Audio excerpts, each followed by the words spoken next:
I just got done watching Unknown Number, the Netflix documentary about high school students being catfish. And oh my God, it was so sad and extremely disturbing. And that reveal, it absolutely gagged me. So guys, this video will have spoilers, okay? So if you haven't watched Unknown Number, please save this video and come back to me after you have watched the documentary, okay? But let me start with the premise of the show. The documentary follows Bill City, Michigan high school students Lauren Licari and her former boyfriend Owen, who at 13 years old became the targets of relentless cyberbullying from an anonymous phone number. As authorities dug deeper into the months-long ordeal, they uncovered a secret that challenged everything they originally believed about the case. And again, guys, there will be spoilers. This discussion is more so for my folks that have already seen this documentary. And what I'm going to talk about specifically is, why did she do it? Why did the catfisher do it, okay? Now, is Unknown Number worth watching? I would definitely say yes, because you will have some key takeaways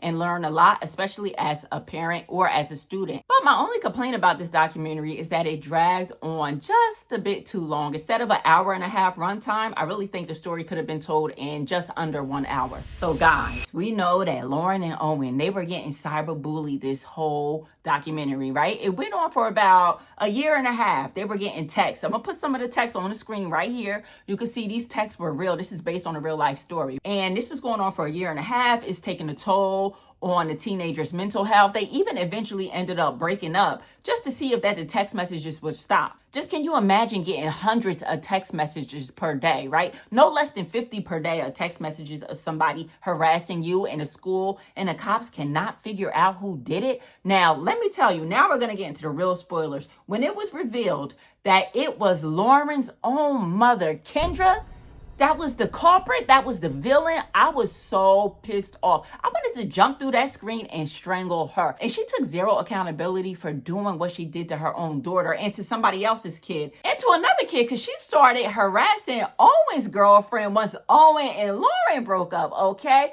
Which brings me to reasons why I think Kendra did it. This shouldn't even count as one, right? She just has poor mental health, and this just lingers from her childhood trauma, which is no excuse. If you see yourself going down a dark path and going in a way that you will hurt your daughter, you need to go get some help. Now, the first reason that I think Kendra did it was she is attention seeking, right? And I really hate that Netflix gave her the spotlight. I hate that she was even on this documentary at all, because I think she really wanted the attention, especially being that they live in such a small city. And I think she was bored, okay? That's another reason, right? She was bored. We found out that Kendra didn't have any job. Her husband thought she was working. Shout out to her husband, though. He stood on business. As soon as he found out, he was like, you got to go. Call your parents to pick you up. You cannot live here anymore. So shout out to Sean, okay? He was not playing about his daughter, and he was not playing just to have her lying ass in the house, right? She was lying, saying that she had 2 IT jobs, and she didn't have any jobs. So I really think that attention seeking and boredom were like the top 2 reasons why she was doing it. Again, aside from her mental health,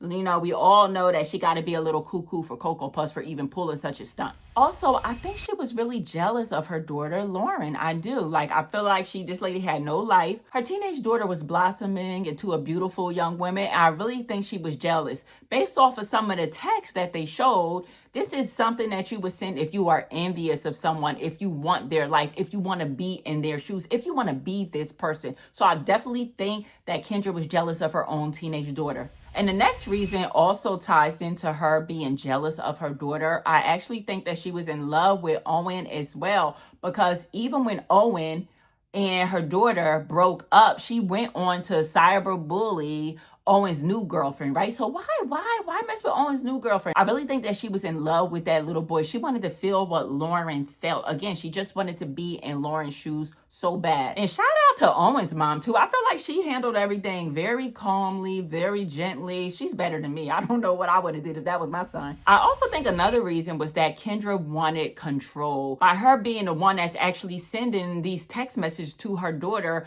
making her daughter actually come to her for help, I think that was a way of her controlling the situation and controlling her daughter's life. And it also just helped her stay in the loop to know what's going on. It's almost as if she had to play the bad guy in order to save her daughter. Like, she wanted her daughter to be able to come to her, to open up to her, and, you know, have to rely on her for her emotional stability. I can see that probably happens a lot. I don't have teenagers yet, but I can see that happening. I can see that a mom feels like she's losing some control, like your kid is becoming more independent and you want them to need you a little bit more. But I could never see that you start text messaging your kid or causing them this type of mental health issues or this type of harm. And that's where therapy comes into play. If you feel like you really need to be that centered in your child's life still as they're growing, then you really, really need to get some help, because again, as these kids get older, you are not the center of their world anymore. And also, I think Kendra did it because she could, right? She had a background in IT. She had that experience where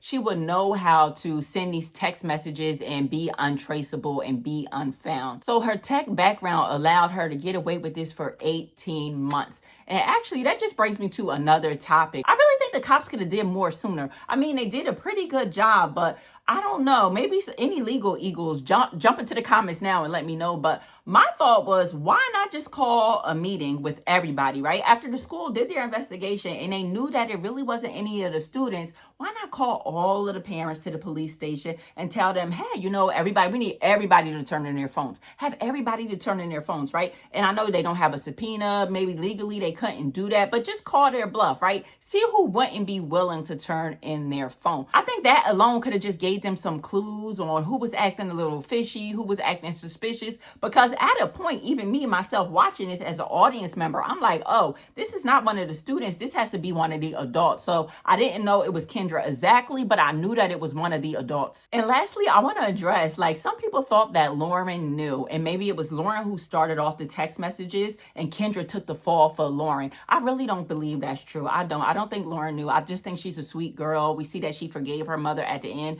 She wants to build that relationship back up. But I think what happened when Lauren heard the news from the police officer that Kendra was the one actually sending the text messages, I just think she was numb. She was numb to it all. I think she was in disbelief, you know, until she heard her dad's voice kind of repeating what happened. And then she started breaking down crying. I think that's when she realized, like, oh shit, this is real. Like, my mom really is the villain here. So no, I do not think Lauren was in on it. I don't think she knew about it at all. I think she is just a sweet, innocent child. And for her to be a teenager again, like, dang, it just seems like she's turning out to be such a nice young lady. Just to see her going through that was just horrible. But again, this documentary was definitely worth watching, dragged on just a bit, but you know, I had a lot of takeaways from this, a lot of learnings as a parent myself. And first takeaway is, if I see myself tripping because I don't have control over my daughters when they get older, when they reach that teenage stage, I'm gonna go get me some help, okay? But even if I don't get me some help, guess what? I will never turn out to be like Kendra. She was despicable. And again, I'm upset that Netflix even let her on this documentary because she deserves zero attention.